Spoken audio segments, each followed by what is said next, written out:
seruan yang sudah lama tidak terdengar. Dulu memang pernah dinyatakan bahwa Yesus adalah Allah yang lahir ke dunia. Belum lama kita merayakan Natal.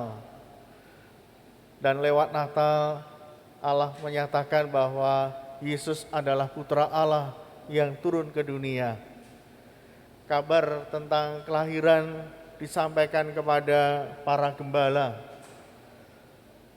Dan juga diketahui oleh orang-orang Majus bahwa berita ini bukan menunjukkan peristiwa yang mendadak.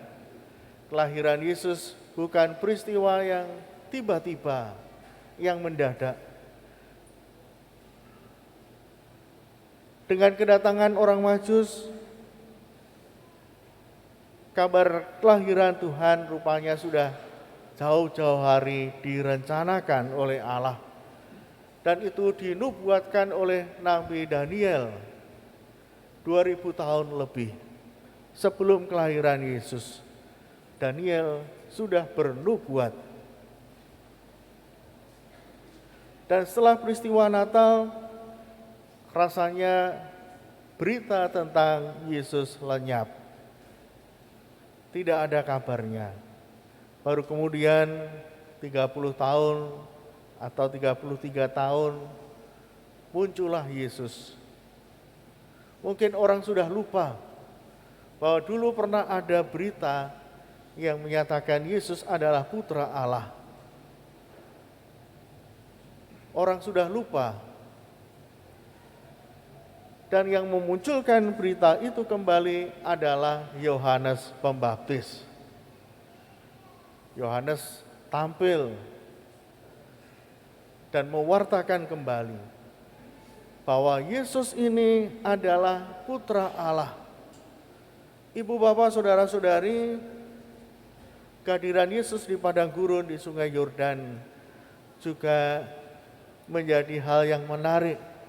Karena seharusnya dia meneruskan tugas ayahnya.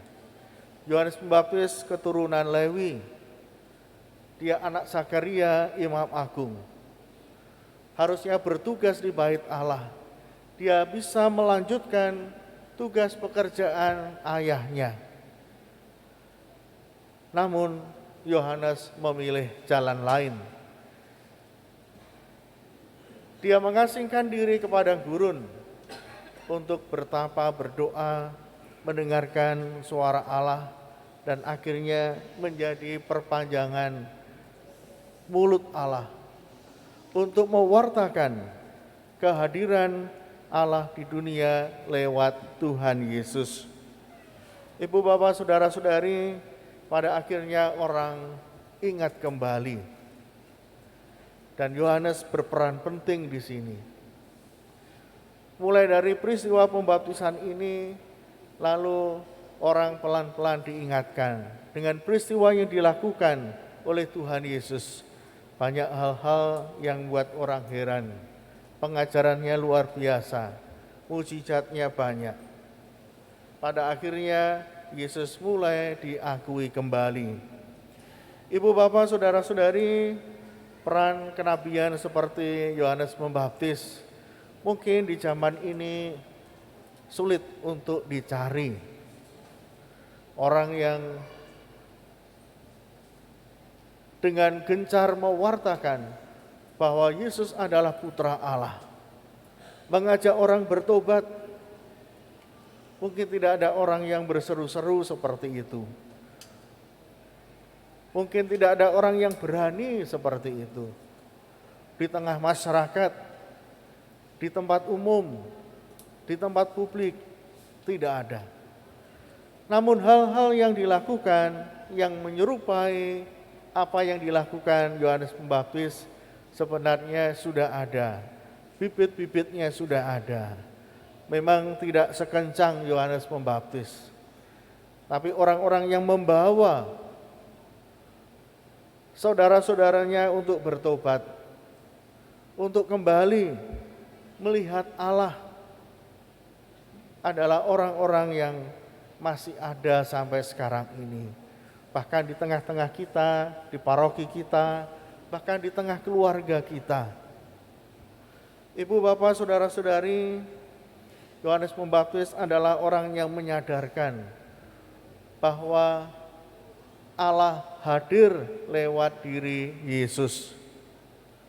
Dan kehadirannya itu membawa keselamatan. Memang mungkin kalau kita melihat diri kita sendiri, tidak ada hal yang sama seperti Yohanes yang kita lakukan.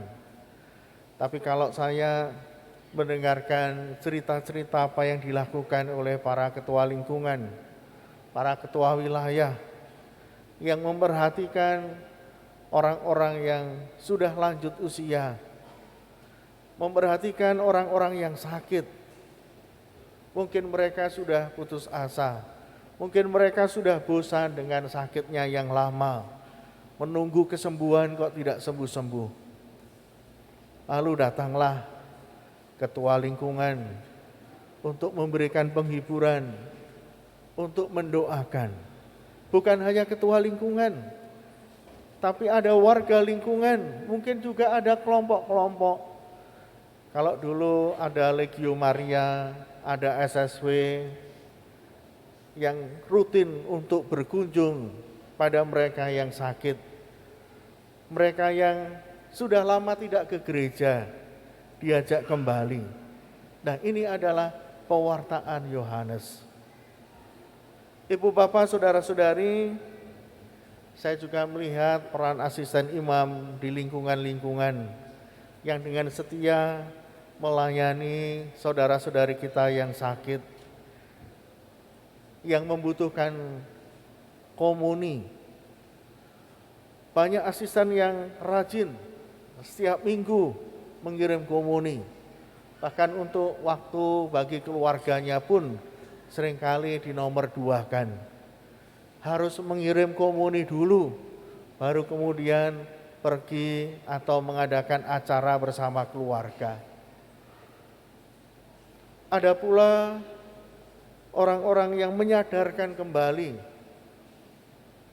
ketika ada umatnya yang putus asa, ada anggota keluarganya yang sudah putus asa, tidak ada pekerjaan, tidak ada harapan untuk hidup, memberikan pekerjaan, membantu secara material, memberikan bantuan ekonomi, lalu kembali mulai dapat bekerja.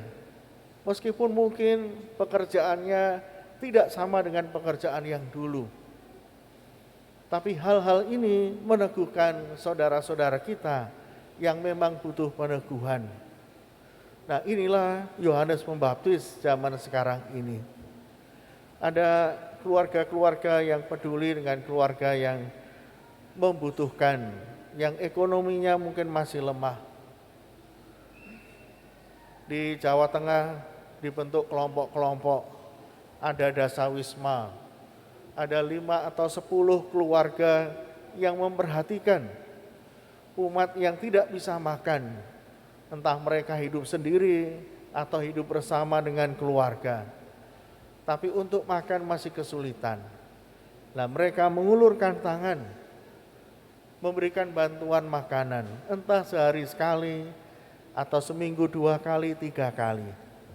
Ibu, bapak, saudara-saudari, rupanya panggilan seperti Yohanes Pembaptis mewartakan Allah seringkali memang tidak kita wartakan lewat suara, tapi kita lakukan lewat tindakan-tindakan dengan perhatian kepada saudara-saudari kita yang membutuhkan, saudara-saudari kita yang sudah melupakan Allah, bahkan meninggalkan Allah, bisa kembali kepada Allah dengan kehadiran Bapak, Ibu, saudara-saudari.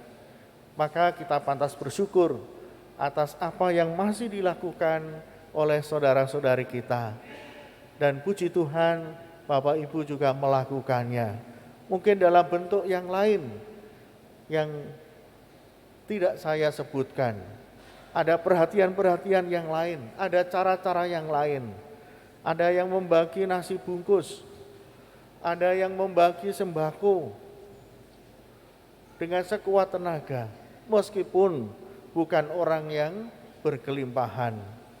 Untuk makan pun mungkin masih susah, tapi dengan cara berbagi kita menyadari bahwa Allah bekerja sampai saat ini lewat diri kita. Bukan kita yang sempurna, bukan kita yang hebat, tapi Allah yang hebat yang selalu menguatkan kita. Semoga kita selalu diingatkan untuk menghadirkan Allah, mulai dari keluarga kita dan juga pada diri saudara-saudari kita yang lain. Berkat Tuhan menyertai kita. Amin.